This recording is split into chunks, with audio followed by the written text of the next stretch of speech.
దేశంలో ఆదిత్యునికి నిత్య పూజలు అందుకునే ఏకైక దేవాలయం శ్రీకాకుళం జిల్లా కేంద్రంలో ఉన్న అరసవల్లి శ్రీ సూర్యనారాయణ స్వామి వారి ఆలయం మాత్రమేనని, ఈ ఆలయాన్ని సుందర ప్రదేశంగా తయారు చేస్తామని రాష్ట్ర వ్యవసాయ శాఖ మంత్రి కింజారపు అచ్చెన్నాయుడు అన్నారు.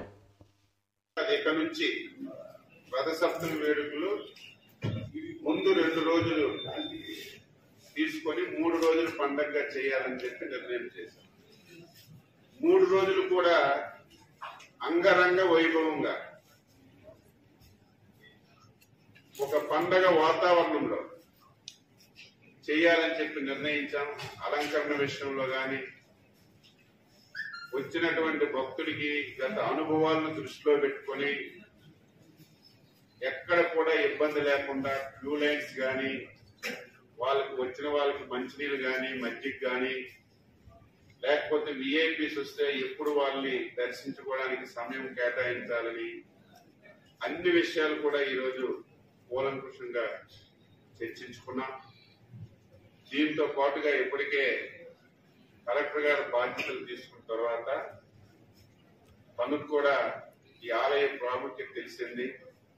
అనునిత్యం ఆయన కూడా ఈ ఆలయాన్ని ఇంకా అభివృద్ధిలోకి తీసుకురావాలని చెప్పి ఇప్పటికే ఒక మాస్టర్ ప్లాన్ కూడా తయారు చేశారు. 100 కోట్ల రూపాయలతో ఇప్పటికే కేంద్ర ప్రభుత్వానికి పంపించాం.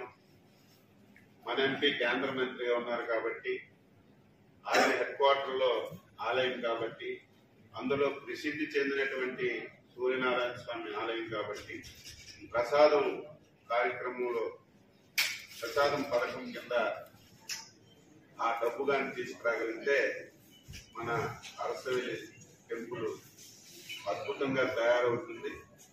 రోజుల్లో ఒకరోజు ఈ సాంస్కృతిక కార్యక్రమాలు కానీ, ఆటల పోటీలు కానీ, వినూత్నంగా ఏమేమి చేయగలం అవన్నీ కూడా చేసి ఈసారి రథసప్తమి వేడుకలు ఈ రాష్ట్రంలో ఎక్కడ జరగని విధంగా జరపాలని నిర్ణయం చేశాం. రేపు అందరూ కూడా దీనికి సహకరించాలి. ఎక్కడ కూడా చిన్న చిన్న పొరపాట్లు లేకుండా, ఒక్క భక్తులు కూడా ఇబ్బంది పడకుండా అన్ని విధాల చర్యలు తీసుకొని ముందుకెళ్లాలని చెప్పి నిర్ణయం చేశాం. ఆ విధంగా చేస్తామని చెప్పి తెలియజేస్తాం. ఎప్పుడైనా సరే ఈ రాష్ట్రంలో రాష్ట్ర పండగగా ఒక ఉత్సవాలు అనౌన్స్ చేసినప్పుడు ముఖ్యమంత్రి గారైతే ముఖ్యమంత్రి స్థాయిలో పట్టు వస్త్రాలు సమర్పిస్తారు. తరువాత స్టేజ్ లో దేవాదాయ శాఖ మంత్రి గారు కొన్ని పట్టు వస్త్రాలు సమర్పిస్తారు. మిగతా దగ్గర ఇన్ఛార్జి మంత్రి గాని, ఆ జిల్లాలో ఉన్నటువంటి సీనియర్ మంత్రి గారు, ఇది ఒక ఆనవాయితీ. లేదా అచ్చెన్నాయుడు గారు ఈ ప్రభుత్వం పెట్టినటువంటి ఆనవాయితీ కాదు.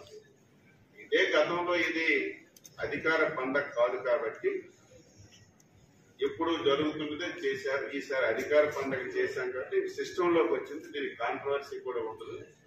ఇక్కడ ఇన్ఛార్జి మంత్రికి బాధ్యతలు చెప్తాను. ఒకవేళ ఆయన రాకపోతే సీనియర్ మంత్రిగా ఎవరుంటే వాళ్ళు చేయడానికి నిర్ణయం చేసిన అది కాంట్రవర్సీ కూడా అవసరం లేదు. నాకు తెలిసి ఏకైక టెంపుల్ సూర్యనారాయణమూర్తి టెంపుల్ మా శ్రీకాకుళంలో ఉండడం మా అదృష్టం. చాలా మంది, ఇదేదో ఒక ఆంధ్రప్రదేశ్ రాష్ట్రం దేశమే కాదు, బయట నుంచి కూడా చాలా మంది ఈ టెంపుల్ కి దర్శనంకి వచ్చి దర్శిస్తున్నటువంటి సంగతులు మనందరికి కూడా తెలుసు.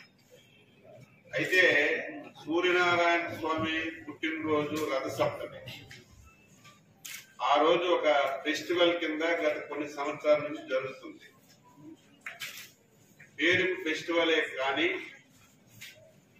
వచ్చిన భక్తులకు వస్తువుల విషయంలో కానీ, ఇంకా ఈ ఆలయానికి ఉన్నటువంటి ప్రాముఖ్యతని ఇతర ప్రాంతాలకి తెలియచేయడంలో కానీ కొంచెం వెనకబాటు అయింది. అందుకే బాధ్యతలు తీసుకున్న తర్వాత మొదటిసారి జిల్లాకి ముఖ్యమంత్రి గారు వచ్చేటప్పుడు మేమందరం కూడా అభ్యర్థించాం, ఈసారి అరసవల్లి రథసప్తమి వేడుకలు రాష్ట్ర పండగగా చేసి నిర్వహించమని చెప్పి ముఖ్యమంత్రి గారు రిక్వెస్ట్ చేస్తే వెంటనే దాన్ని అంగీకరించి ఈ మధ్య కాలంలోనే ఇక నుంచి అరసవిల్లి రథసప్తమి ఉత్సవాలు రాష్ట్ర పండగగా చేస్తూ జీవో కూడా ఇచ్చిన విషయం మీ అందరికీ తెలుసు.